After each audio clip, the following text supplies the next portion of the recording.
तो भाई ये बात तो माननी पड़ेगी कि प्रेजेंट गवर्नमेंट कई सारे फैसले ऐसे लेके आई है जिससे उन्होंने तहलका मचाया है। तो hello friends, welcome back to YouTube channel technical vlogger. I hope you guys are doing extremely well and I am also good. तो फ्रेंड्स, आज की इस वीडियो में हम चर्चा करेंगे जो कि डीओपीटी का सर्कुलर आया है 28 अगस्त 2020 को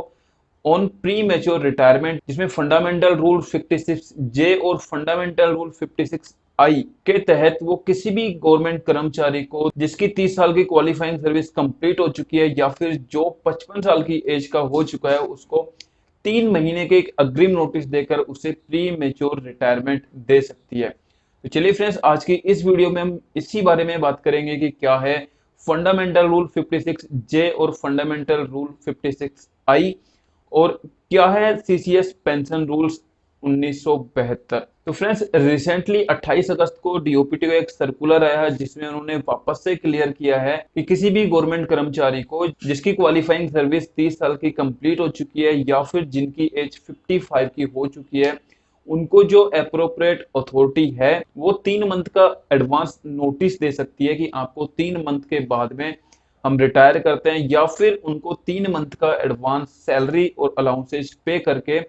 उसी मंथ में रिटायर कर सकती है। उनको ये प्रॉपर अधिकार है। डीओपीटी अपने उस लेटर में ये भी बोलती है कि ऐसा इसलिए करना जरूरी है क्योंकि जो एडमिनिस्ट्रेशन है, जो मशीनरी है गवर्नमेंट की, उसको एफिशिएंट रखा जा सके,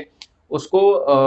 वर्किंग में रखा जा सके, इफेक्टिव रखा जा सके। अगर ऐसा करने के लिए किसी भी कर्मचारी को जिसकी एज 55 से ज्यादा हो गई हो या फिर उसने 3 साल की क्वालिफाइंग सर्विस पूरी कर ली हो, और अगर ये पब्लिक इंटरेस्ट में आता है, ये वर्ड पे ध्यान दीजिएगा, अगर ये पब्लिक इंटरेस्ट में आता है यानी कि आपके रिटायर होने पे, आपको निकाले जाने पे पब्लिक को कुछ भी फायदा होता है, तो वो आपको एक 3 मंथ का अग्रिम नोटिस देकर रिटायर कर सकते हैं, या फिर 3 मंथ की एडवांस सैलरी पे करके आपको उसी मंथ भी वो रिटायर कर सकते हैं। अब देखा जाए तो पब्लिक इंटरेस्ट जो वर्ड आया,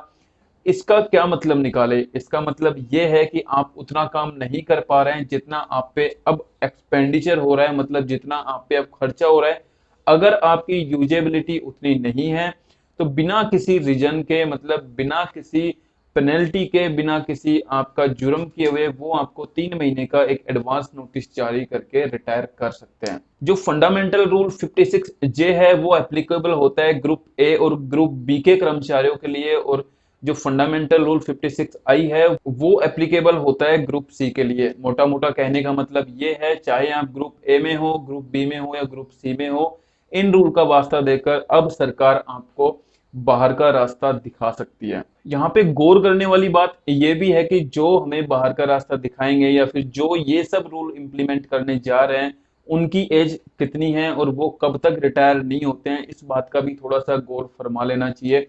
कि एक गवर्नमेंट कर्मचारी है जिसने इतनी मेहनत की है, उसको इतना एक्सपीरियंस है काम करने का, जब आप उसको रिटायर कर रहे हो तो पिछले 30 साल से वो उस ऑर्गेनाइजेशन का हिस्सा है, वो एक एक्सपीरियंस कर्मचारी है। आप उसको एक 3 महीने का अग्रिम नोटिस देके जा रहे हो। आप 5 साल पहले कुछ वोटों की मदद से यहाँ पे आ गए और आज आप हमारे भाग्य का फैसला कर रहे हो। थोड़ा सा सोचने की यहाँ पे जरूरत है। तो चलिए फ्रेंड्स, अब हम बात कर लेते हैं कि अगर ये रूल सख्ती से लागू किया गवर्नमेंट ने तो इसका क्या इम्पैक्ट पड़ने वाला है सरकारी नौकर के जीवन में, यानी कि गवर्नमेंट कर्मचारी के लिए ये रूल क्या इम्पैक्ट करेगा। तो फ्रेंड्स, अगर आप एक रफ कैलकुलेशन लेंगे तो जो आपकी लास्ट 10 ईयर का जनरेटेड रिवेन्यू है, यानी कि जो आप लास्ट 10 ईयर में कमाएंगे,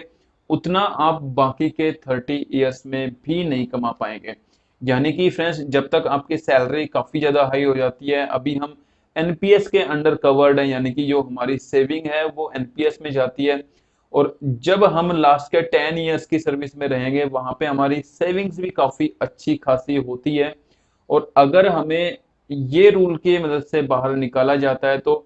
हमारा जो पेंशन है वो भी बिल्कुल कम रहेगा, क्योंकि जब आपकी सेविंग नहीं होगी तो आपका पेंशन भी नहीं होगा, क्योंकि ओल्ड पेंशन स्कीम भी अभी जा चुकी है जहां पे जो पेंशन का अमाउंट है वो आपकी बेसिक पे डिपेंड करता था और आपके सेविंग पे नहीं। यहाँ पे टोटली डिपेंड करता है कि आपने पूरी लाइफ में कितना पैसा इकट्ठा किया है एनपीएस में, वही डिसाइड करेगा कि आपकी पेंशन कितनी होगी। तो डेफिनेटली अगर आप 10 साल पहले यानी 50 की एज में या फिर 55 की एज में अगर आप रिटायर हो जाते हैं तो बहुत बड़ा नुकसान किसी भी गवर्नमेंट कर्मचारी को इन रूल की वजह से हो सकता है। तो चलिए फ्रेंड्स, आज की वीडियो में इतना ही। मेरा उद्देश्य ये था कि इन जो रूल्स और पॉलिसी है गवर्नमेंट की, इनसे आपको अवगत कराया जा सके।